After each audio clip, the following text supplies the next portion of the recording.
प्रेक्षक हो नमस्कार, मी गोपाळ कुलकर्णी. माध्यम वृत्तमध्ये आपलं स्वागत आहे.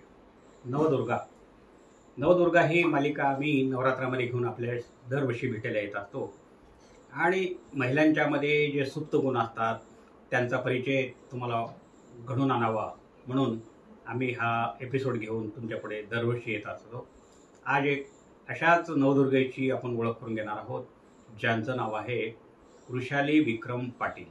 वृषालीताई या कवयित्री लेखिका आहेत आणि त्यांना वाचनाची तर प्रचंड आवड आहेच, त्याचबरोबर लेखन पण त्यांचा आवडीचा छंद आहे आणि याचबरोबर त्यांना सामाजिक कार्याची देखील तितकीच आवड आहे.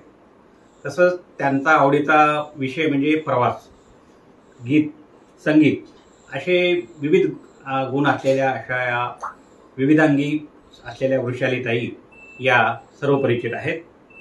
त्यांचं प्रकाशित साहित्य म्हणजे इंद्रधनुष्य हे काव्यसंग्रह आहे, पैशाचं झाड ही बालकविता संग्रह आहे, स्वप्न साधताना हा कथासंग्रह आहे, अंधारातील डोळे ही बाल कादंबरी आहे, पक्षी गेले कुठे बाल कादंबरी या बाल कादंबरीस त्यांना महाराष्ट्र शासनाचा 2022चा साने गुरुजी पुरस्कार देखील मिळालेला आहे. त्यांना अनेक पुरस्कार मिळालेले आहेत. अशी लांबलचक यादी आहे, पण मी थोडक्यात तुम्हाला त्यांच्या पुरस्काराची यादी सांगतो. सांगलीचा साहित्यरत्न पुरस्कार, परत लातूरचा संकल्प भारत मंचचा संकल्प सखी पुरस्कार, साहित्य कला मंडळाचा ज्या स्पर्धा झाल्या त्या उमरग्याला त्याचाही पुरस्कार त्यांना मिळालेला आहे. उत्कृष्ट लेखन सन्मान देखील येड्राव, कोल्हापूर जिल्ह्यातील येड्राव म्हणून गाव आहे, ती त्यांना देखील पुरस्कार मिळाला आहे. आणि 89वे अखिल भारतीय साहित्य संमेलन पुण्यामध्ये झालं होतं, त्यामध्ये देखील त्यांना पारितोषिक देऊन त्यांचा सन्मान करण्यात आला होता. अशी लांबलचक यादी आहे, पण मी ती थोडक्यातमध्ये तुम्हाला सांगितली. आणि आता आपण त्यांच्या साहित्य सहभागाकडे वळवूया. साहित्य सहभागाकडे वळताना आवर्जून सांगावं असं वाटतं की पहिले शब्दविश्व साहित्य संमेलन जे झालं होतं बँकॉक आणि थायलंड, त्यामध्ये मॅडमने सहभाग नोंदवला होता. मराठवाडा साहित्य संमेलन असेल किंवा मराठवाडा लेखिका संमेलन असेल किंवा राज्यस्तरीय संमेलन असेल किंवा अखिल भारतीय मराठी साहित्य संमेलन असेल, त्या निमंत्रित म्हणून त्यांचा सहभाग असतो. अशा बहुआयामी असलेल्या नवदुर्गेची आज आपण ओळख करून घेणार आहोत. नमस्कार मॅडम, माध्यम वृत्तमध्ये आपलं मनापासून स्वागत आहे. आणि सुरुवातीला आपल्याला नवरात्रीच्या हार्दिक शुभेच्छा देत असताना आपण मूळच्या कुठल्या आणि आपलं साहित्याकडे तुम्ही कसे वळाल? नमस्कार सर, मी मूळची पानचिंचोली गाव आहे माझं, लातूर जिल्ह्यातलं. आणि साहित्यिकाकडे वळणं म्हणजे वाचनाचा मला प्रचंड आवड आहे. आणि पहिली कविता मी 5वी-6वी असताना केली होती, पण त्याला आपण साहित्यिक प्रवास म्हणू शकत नाही. त्याच्यानंतर माझे वडील माझं लग्न झाल्यानंतर 1 वर्षानेच वारले. आणि त्यावेळेस मग व्यक्त व्हायचं साधन म्हणजे लग्न झालेलं होतं माझं, आणि सगळं जबाबदारी पेलत असताना दुःख करत बसण्याचं वेळ नव्हती. आणि त्याच्यामुळं मग मी रात्री ते माझ्या भावना सगळ्या लिहून काढायच्या.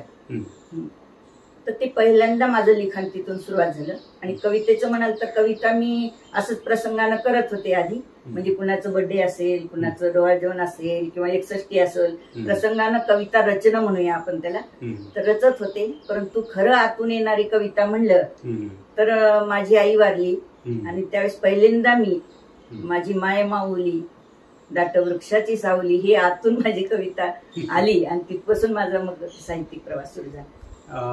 वृषालीताईंचे वडील देखील म्हणजे प्रचंड वाचनाची आवड असलेले पुस्तकी किडाच होते ते, आणि मला वाटतं ते जिल्हा परिषदमध्ये शिक्षक होते ना, केळगाव. तर त्यांचं काय म्हणजे थोडं उलगडून सांगा. केळगावचं मी लहान असतानाच केळगाव सोडलं आमच्या वडिलांनी, कारण माझ्यापेक्षा माझे 2 मोठे भाऊ आहेत. आणि बहिणीचे लग्न तर मी अगदी लहान असताना झाले, त्याच्यामुळे मला ते काही जास्त आठवत नाही. पण भावाच्या शिक्षणासाठी काही दिवस आम्ही निलंग्याला घर केलेलं होतं आणि त्याच्यानंतर मग 6वी पासून मी लातूरला. तर माझे भाऊ इथं शिकत असताना वडील एकटच राहायचे. औराद शहाजनी, तगरखेडा हे तिकडच्या भागामध्ये राहत होते, तिथंच त्यांचं जॉब होता. तर वाचनाची त्यांना प्रचंड आवड होती. लायब्ररी लावली, तिथे असताना लावलेली होती, आणि इथं आम्ही होतो तर इथे भावाला खूप आवड असल्यामुळे इथं पण लायब्ररी चालूच होती. आणि वडिलांचं असं होतं की पुस्तक आणलं, वाचलं, दिलं असं नाही, तर ते पुस्तक आणलं तर सगळ्यांनी वाचलंच पाहिजे. आणि रात्री मग त्याच्यावर चर्चा व्हायची की मग हे पुस्तक वाचलं का, मग ह्याच्यातलं तुम्हाला नेमकं काय आवडलं, कुठलं कथानक आवडलं, कुठलं पात्र आवडलं, असं ते विचारायचे. आणि त्याच्यातूनच मग एक सकारात्मक विचार करण्याची विचारधारा ती निर्माण झाली म्हणा. आणि अशा तऱ्हेनं वडिलांचं, आणि त्यांना मग क्रिकेटचे खूप आवड होती. म्हणजे एकंदरीत शिस्त आणि वाचन संस्कार देण्यामध्ये ते खूपच म्हणजे प्रेरणादायी ते वडीलच. साहित्यिकाच्या बाबतीत वडीलच. अच्छा मॅडम, तुमचा साहित्य प्रवास तर असा आहे, अनेक साहित्य संमेलनामध्ये तुम्ही सहभाग नोंदवता. तुम्ही साता समुद्रापलीकडे बँक ऑफ थायलंडमध्ये पण गेला होता, तर तो अनुभव कसा आहे तुमचा? तो तर खूपच छान आहे सर. म्हणजे अचानकच त्यांनी निवड केली आणि मग सांगितलं फोन करून की असं असं तुम्ही येऊ शकता का मॅडम, आम्हाला तुम्हाला घेऊन जायचं आहे. तर मग एक ती संधी होती बाहेर देशात जाण्याची, किंवा आपली कविता, मराठी कविता तिकडे सादर करण्याची. त्याच्यामुळे खूप आनंद वाटला आणि तिथला प्रवासही सुखकर झाला. तिथल्या लोकांनी ते कार्यक्रम चांगला यशस्वी पण केला आणि तो एक चांगलाच अनुभव. म्हणजे प्रवासाची तर तुम्हाला आवडच होती. आणि थायलंडमध्ये गेल्यानंतर एकदम साता समुद्रापलीकडे गेल्यानंतर असं काही दडपण होतं का तुमच्यावर की बाबा? नाही, कारण बरेच साहित्यिक आपले पुण्याचे होते, मुंबईचे होते. अच्छा. साहित्यिक म्हणजे सगळे साहित्यिक इथलेच होते म्हणा की आपल्या भारतातले, आणि तिथले रसिक लोक होते, ऐकणारे किंवा आपल्या भारतातून गेलेले लोक. मोठाच कार्यक्रम झाला. तर तिथे काय सादर केलं होतं तुम्ही? कविता कोणती सादर केली होती? मी आता सांगितले तीच कविता माझी त्यावेळेस पण डोक्यात होती. माझी माय माऊली. ते पाठे का थोडं बहुत एखादं कडवं एखादं असेल तर म्हणून माझी माय माऊली, माझी माय माऊली दाट वृक्षाची सावली, माझी माय माऊली दाट वृक्षाची सावली, तिच्या फांद्या अनेक परी खोड होत एक, परी खोड होत एक. माझी माय माऊली, माझी माय माऊली अंगणातली तुळस, माझी माय माऊली अंगणातली तुळस, उजळे मनाचा गाभारा असा तिचा सहवास, उजळे मनाचा गाभारा असा तिचा सहवास. माझी माय माऊली, माझी माय माऊली सारे गमचा झंकार, माझी माय माऊली सारे गमचा झंकार, सुख दुःखाच्या आलापाला होता आत्म्याचा हुंकार, सुख दुःखाच्या आलापाला होता आत्म्याचा हुंकार. माझी माय माऊली, माझी माय माऊली गेली चांदणी विरून, माझी माय माऊली गेली चांदणी विरून, आणि विसाव्यासाठी आसरा शोधते मी दुरून, विसाव्यासाठी आसरा शोधते मी दुरून. वा वा, खूप सुंदर. अत्यंत आईची आठवण आणणारी आणि आईबद्दल ममत्व दाखवणारी ही कविता तुम्ही सादर केली. आणि तुमच्या काव्य लेखनामध्ये कोणते विषय असतात? विषय म्हणजे सामाजिक विषय असतात का, स्त्रीवादी कविता असतात का, कुठल्या कविता लिहितात? तसं तर लिखाणाला कुठल्या विषयाचं बंधन नाही सर.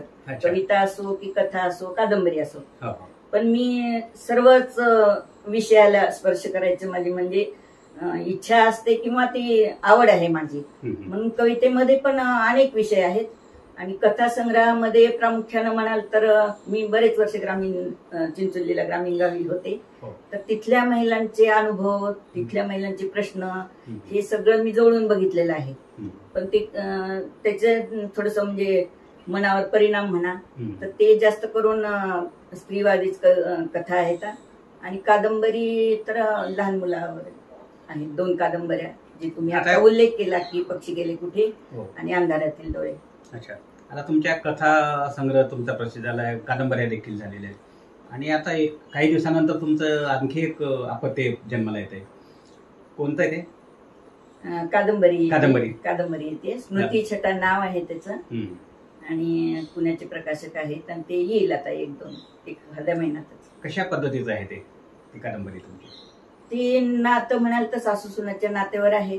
अच्छा. आणि मूळ आपला जो आत्मा आहे भारतीयांचा की कुटुंब व्यवस्था, तर ती कशी जपायला पाहिजे, कुठल्याही प्रसंगातून कसं ते सांभाळता आलं पाहिजे, त्या विषयावर स्मृतीभ्रंश झालेल्या एका महिलेला दुसरी महिला कसं म्हणजे काय म्हणून आपण त्यांना सांभाळून घेते आणि कसं प्रपंच आपलं कुटुंब टिकवते ह्या विषयावर. वा, म्हणजे एक तसा चित्रपट पण एक निघून गेला जात स्मृती तसं. वा. आणि अनेक साहित्य संमेलनामध्ये तुम्ही सहभाग नोंदवता, तर तिथला अनुभव कसा आहे तुमचा साहित्य संमेलनाचा?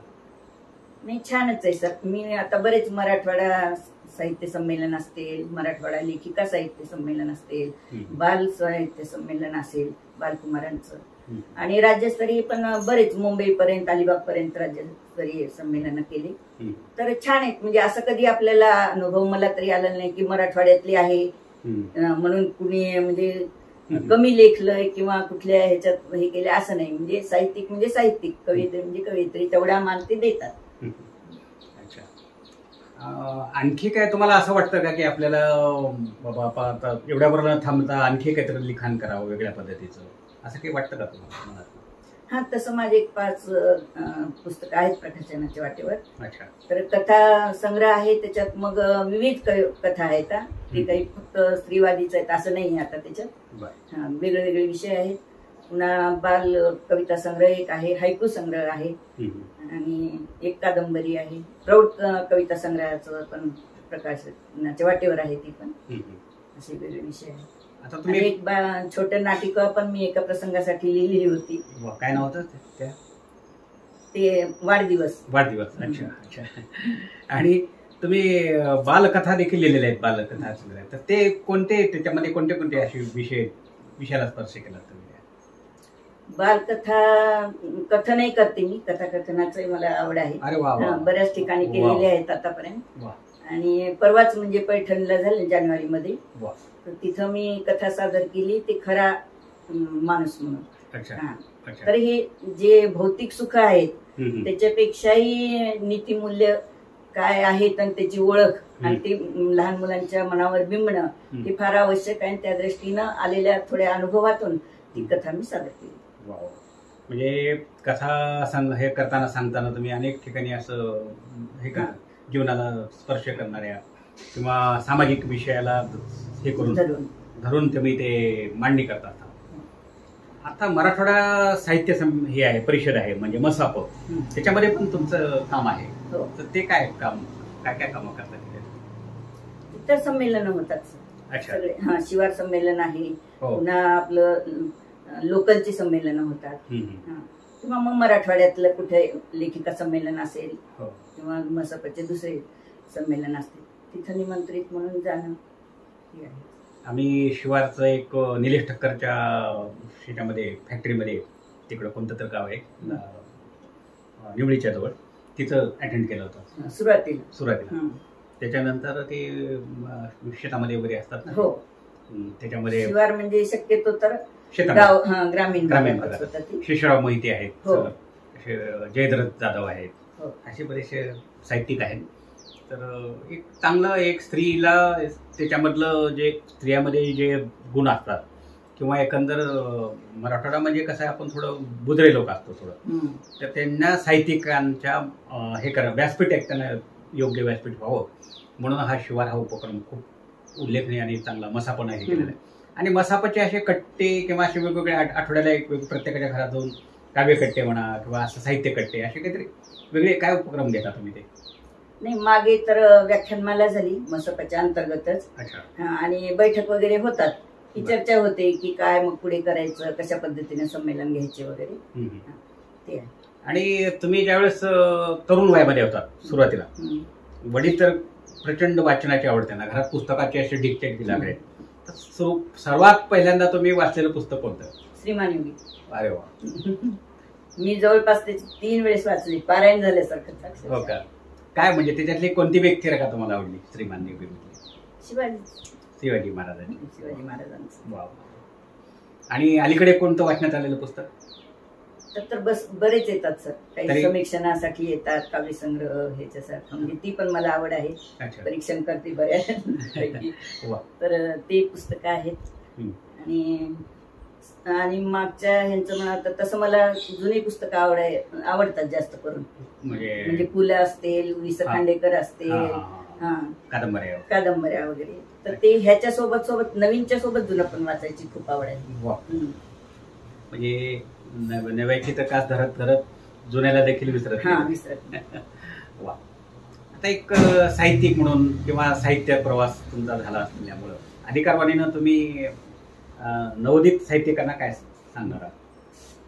खरं तर मी गृहिणी आहे आणि मला असा अनुभव आहे की बऱ्याच महिला एकतर सुरुवातीचा काळ असाच जातो, बालपण झाले की पुन्हा लग्न झालं की संसारामध्ये वेळ मिळत नाही म्हणा, किंवा असलेला छंद सुद्धा बाजूला राहतो, हा त्याच्यामध्ये अडकून राहतं. परंतु पुन्हा ज्या वेळेस मोकळं वेळ मिळतो किंवा थोडस निवांत होतं लग्न वगैरे झाल्यानंतर मुलांचे, तर त्याच्यानंतर आपले राहिलेले छंद म्हणा किंवा जी आवड आहे ती महिलांनी जोपासली पाहिजे असं मला अगदी मनातून वाटतं. कारण माझा अनुभव असा आहे की आम्ही ज्या वेळेस हे वाढवत होतो सगळं, कविता वगैरे संमेलनं घ्यायची किंवा कुठल्या व्याख्यानाला कुणीच यायला तयार व्हायचं नाही, अक्षरशः एकेकाच्या घरी जाऊन 4-4 वेळेस बोलवून आणावं लागत असे. तर त्यावेळेस मग बायकांचं असंच मूड राहायचं, काय करायचंय मॅडम, आता झालं गेलं, आता ऐकून तरी काय होणार आहे. तर मला असं वाटतं की झालं गेलं असं तर कधीच म्हणूच नाही, आणि मिळेल त्या वेळेचा आपण ती संधी आहे असं म्हणून सदुपयोग करून घेतला पाहिजे. आणि एवढं तुमचा साहित्य प्रवास असताना तुम्हाला अनेक ठिकाणी प्रवास करावा लागतो, अनेक ठिकाणी जावं लागतं तुम्हाला, तुमचा कथासंग हे लेख हे सादरीकरण करताना वगैरे, तर घरातला कितपत तुम्हाला प्रतिसाद म्हणजे सपोर्ट कितपत मिळतो तुम्हाला? आहे सर, सरांचं म्हणजे पाटील सर खूप सपोर्ट करतात, मुलं पण करतात. काय करतात पाटील सर आणि मुलं? पाटील सर टीचरच होते, शिक्षक होते 5 चिंचोलीला, 10वी-12वी पर्यंत आहे चिंचोलीला.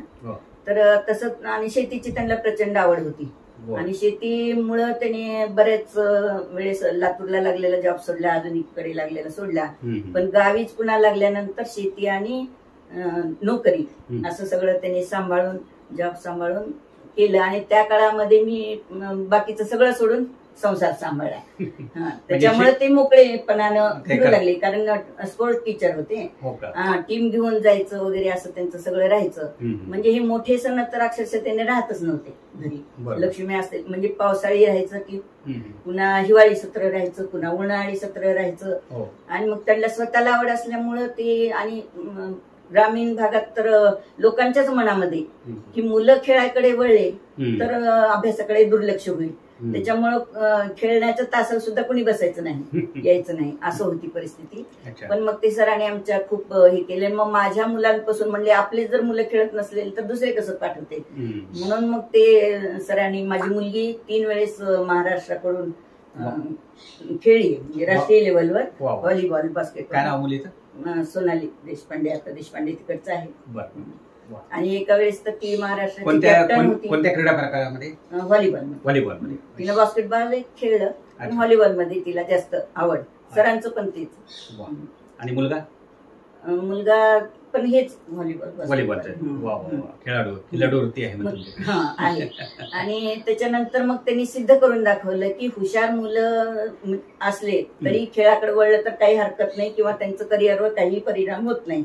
आणि त्याचं उदाहरण म्हणून माझी मुलं आहेत. मुलगी रेडिओलॉजिस्ट आहे आणि मुलगा पण अनेस्थेटिस्ट आहे. एकंदर सगळं. आणि मुलीला जेव्हा महाराष्ट्राची कॅप्टन होती आणि त्या ह्याच्यानं टीम जिंकली, त्यावेळेस अजित पवार दादांकडून इथंच पारिजातक मध्ये तिचा सत्कार वगैरे त्यांनी केला होता. विलासराव कडूनही एकदा गावी सत्कार झालेला आहे. तर त्यावेळेस तिनं सांगितलं की माझं उदाहरण आहे म्हणे, आणि काहीही परिणाम होत नाही, फक्त एवढंच होतंय की आपण टीम घेऊन गेले किंवा आपल्या 10-12 दिवस अभ्यास बुडाला तर मग अभ्यास कसा भरून काढायचा, किंवा मग परीक्षेमध्ये त्याचं नुकसान होऊ शकतं का, असं आई वडिलांनाही मुलांच्या वाटतं, आणि मग मुलं पण विचार करतात. तर मग त्याच्यासाठी गव्हर्नमेंट काय करेल असं तिनं त्यावेळेस प्रश्न उपस्थित केला, आणि त्याचं उत्तर दिलं की एक 10 मार्काचं त्याने पुन्हा गव्हर्नमेंटचं सुरू झालं अजितदादा. त्यावेळेस पासून. आता तर मला वाटतं जास्त असू शकते, 25% मार्क वगैरे, पण त्यावेळेस सुरुवात झाली. आणि त्या कालावधी मी घर सांभाळलं किंवा बाकीचं, म्हणजे सरांना काही बघायला वेळच राहत नव्हता. त्यांना एकच होतं ते खेळ, आपली मुलं जास्तीत जास्त खेळात पुढे यावेत, मग राष्ट्रीय लेवलवर हे, त्याच्यामुळे ते, आणि मग बाकीचं सगळंच मला सांभाळावं लागायचं. आणि अशी वेळ होती एक वेळेस की मुली पाठवायची, मुलीची टीम घेऊन जायची म्हणलं तर सिलेक्ट झालेल्या मुलींना पण घरातले पाठवायचे नाही, रिस्क असते ते, रिस्क म्हणायचे. आणि मग काय करता येईल ह्याच्यासाठी, आणि शाळेकडून तर फक्त जे सिलेक्ट झालेली मुलं आणि एक शिक्षक एवढ्या पुरतच त्याने अनुदान वगैरे जे असेल ते द्यायचे. परंतु मग काय विचार केला की मग तू येशील का, तू असलीस म्हणजे फरक पडतो. आणि तसंच झालं, मी जाणार म्हणले की घरी येऊन सांगायला लागले की ताई तुम्ही असलात तर मग आम्हाला पाठवायला काही हरकत नाही. असं झालं म्हणून ते मुलींची टीम पण महाराष्ट्र लेवलवर राज्यस्तरीयवर खेळली. आणि मी सरांच्या प्रत्येक टीम बरोबर जातो, कारण मुलींचे बरेच प्रश्न असतात, अडचणी असतात, त्याच्यावर सगळं तिथं म्हणजे तिथं कुठली अडचण येऊ नये, मुली व्यवस्थित खेळता यावं मुलींना, या दृष्टीनं मी प्रयत्न करायचे. तुम्ही समाजकार्याची देखील तुम्हाला आवड आहे, तर कशा प्रकारचं समाजकार्य तुम्ही करता? समाजकार्य म्हणून मी कुठल्या सामाजिक संघटनेशी जोडून नाहीये, परंतु समाजकार्याकडे वळणं किंवा एक आपली बांधिलकी आहे समाजाप्रती म्हणून काहीतरी करत राहणं, हे मी माझ्या सासऱ्यांकडून शिकले. माझे सासरे गोविंदराव पाटील म्हणजे पंचक्रोशीमध्ये एक मोठी जमीनदार म्हणून तर होतेच, पण बापू म्हणून त्यांना ओळखायचे सगळे. आणि ते त्या काळामध्ये राजवैद्य म्हणून त्यांचं नाव होतं. म्हणजे त्यांचं एक वैशिष्ट्य असं सांगावं लागेल की त्याने आपल्याला कुठल्याच रोगाला मला हे होते म्हणून सांगायची कधी गरज पडत नव्हती, नाडी परीक्षेवर त्यांनी. आणि सकाळी म्हणजे उपाशी पोटी नाडी बघायची, 1 वाजेपर्यंत त्यांनी कुठलंही पूजा अर्चा काहीच करायचे नाही रुग्णाच्या ह्याच्यामध्ये. आणि 1च्या नंतर मात्र पुन्हा पाहायचे नाहीत. मग त्यावेळेस काही हॉस्पिटल नव्हतं, गावोगावचे लोक गाड्या करून यायचे, पण उशीर झाला की मग त्यांचा मुक्काम तिथे जायचं. वानप्रस्थाश्रमी होते तर मळ्यात राहायचे, त्यांची जेवणाची खाण्याची सगळी व्यवस्था तिथं करावी लागायची. दुसऱ्या दिवशी मग त्यांचं नाडी परीक्षा करून त्यांना जवळ असले तर औषध द्यायचे, नाही तर लिहून द्यायचे. आणि मग त्यांचं तर अशा रीतीने त्यांनी निस्वार्थ सेवा केली. आणि स्वातंत्र्य सैनिक होते. त्याच्यानंतर अतिशय म्हणजे गावातला वानप्रस्थाश्रमी गावाच्या बाहेर जरी असले तर गावात एक जरी माणूस आला तर त्यांचं दर्शन घेतल्याशिवाय किंवा पाया पडल्याशिवाय जाताही नव्हता. आणि अन्नदानाची त्यांना खूप आवड होती, खूप. म्हणजे असं कुठलंच पक्वान नाही की त्याने अन्नदान केलं नाही, गाव जेवण घातलं नाही. अगदी पूर्णाच्या पोळीचं सुद्धा त्याने गाव जेवण घातलेलं आहे. मग हे सगळं डोळ्यापुढे होतं आणि त्याच पाऊलवाटेवर मी जायचा प्रयत्न केला आणि करत आहे. मग त्याचं उदाहरणच जर द्यायचं झालं तर गावाला हॉस्पिटल नव्हतं आणि जवळजवळ 4-5 गावं आहेत, पण त्यातल्या त्यात मोठं म्हणजे पानचिंचोली गाव, 10-12 लोकसंख्येचं, 10-12,000 लोकसंख्येचं.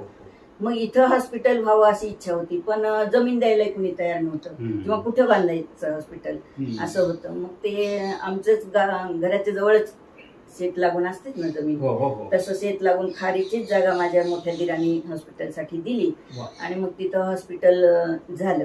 मग काय व्हायचं त्यावेळेस, आता तर सगळ्यांना माहिती की ऍडमिट केलं तर काय काय लागतं किंवा सोयी करू शकतात, पण त्यावेळेस लोकांना खेड्यातल्या माहित नव्हतं. यायचे की तिथं ऍडमिट करून घेतलं की राहायचे. मग त्यावेळेस फारच त्या लोकांचं अगदी कुठली सुविधा नसायची. तर अशा वेळेस एक स्वार्थ आणि परमार्थ हे दोन्ही गोष्टीचा मेळ घालून मी तिथं टिफिन वगैरे द्यायची व्यवस्था करायची.